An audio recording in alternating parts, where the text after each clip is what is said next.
এনসিপিকে শাপলা প্রতীক না দিলে নির্বাচন কিভাবে হয় তা দেখে নেওয়ার হুঁশিয়ারি। এনসিপির মার্কা শাপলায় হতে হবে, তা না হলে নির্বাচন কিভাবে হয় তা দেখে নেওয়ার হুঁশিয়ারি দেন দলটির উত্তরাঞ্চলের মুখ্য সংগঠক সার্জিস আলম। নিজ দলের পছন্দের প্রতীক না পেয়ে মঙ্গলবার ফেসবুকে এক স্ট্যাটাসে এমন প্রতিক্রিয়া জানান তিনি, যা নিয়ে সামাজিক যোগাযোগ মাধ্যম শোরগোল পড়ে যায়। প্রশ্ন উঠে, এমন মন্তব্যের মাধ্যমে তিনি আসলে কাকে হুঁশিয়ারি দিলেন?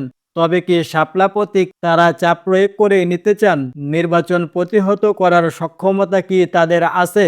এ নিয়ে কঠিন হুঁশিয়ারি দেন প্রধান উপদেষ্টার প্রেস সচিব শফিকুল আলম। তিনি বলেন, প্রধান উপদেষ্টার ঘোষণা অনুযায়ী আগামী ফেব্রুয়ারি মাসের প্রথমার্ধেই হবে ত্রয়োদশ জাতীয় সংসদ নির্বাচন।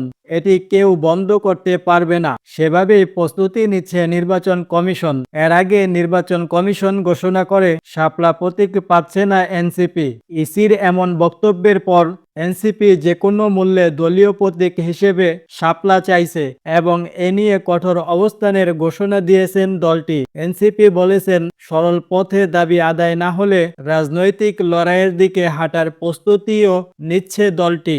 মঙ্গলবার বিকেলে যোগাযোগ মাধ্যম ফেসবুকে একটি পোস্ট দেন দলটির উত্তরাঞ্চলের মুখ্য সংগঠক সার্জিস আলম। জাতীয় নাগরিক পার্টির প্রতীক শাপলা না দিলে আগামী নির্বাচন কিভাবে হয় তা দেখে নেয়ার হুঁশিয়ারি বার্তা দেন, যা দেশের রাজনৈতিক অঙ্গনে আলোচনা তুঙ্গে। ঠিক সে সময় মঙ্গলবার যুক্তরাষ্ট্রের ম্যানহাটনের একটি হোটেলে প্রেস ব্রিফিংয়ে নির্বাচন নিয়ে সার্জিস আলমের মন্তব্যের বিষয়ে প্রধান উপদেষ্টার প্রেস সচিব শফিকুল আলমের দৃষ্টি আকর্ষণ করা হলে তিনি বলেন, ফেব্রুয়ারিতেই জাতীয় সংসদ নির্বাচন অনুষ্ঠিত হবে। কোনো শক্তিই তা বানচাল করতে পারবে না। নির্বাচন ফেব্রুয়ারির প্রথমার্ধে এবং পৃথিবীর কেউ নাই যে এটা বানচাল করতে পারে। শফিকুল আলম বলেন, কোন নেতা কি মন্তব্য দিচ্ছেন সেদিকে আমরা দৃষ্টি দিচ্ছি না। বর্তমান সরকার একটি অবাধ ও সুষ্ঠু নির্বাচনের লক্ষ্যে কাজ করছে, তা কোনো ষড়যন্ত্রের মাধ্যমে বানচাল করা যাবে না। নির্বাচন ফেব্রুয়ারির প্রথমার্ধে হবে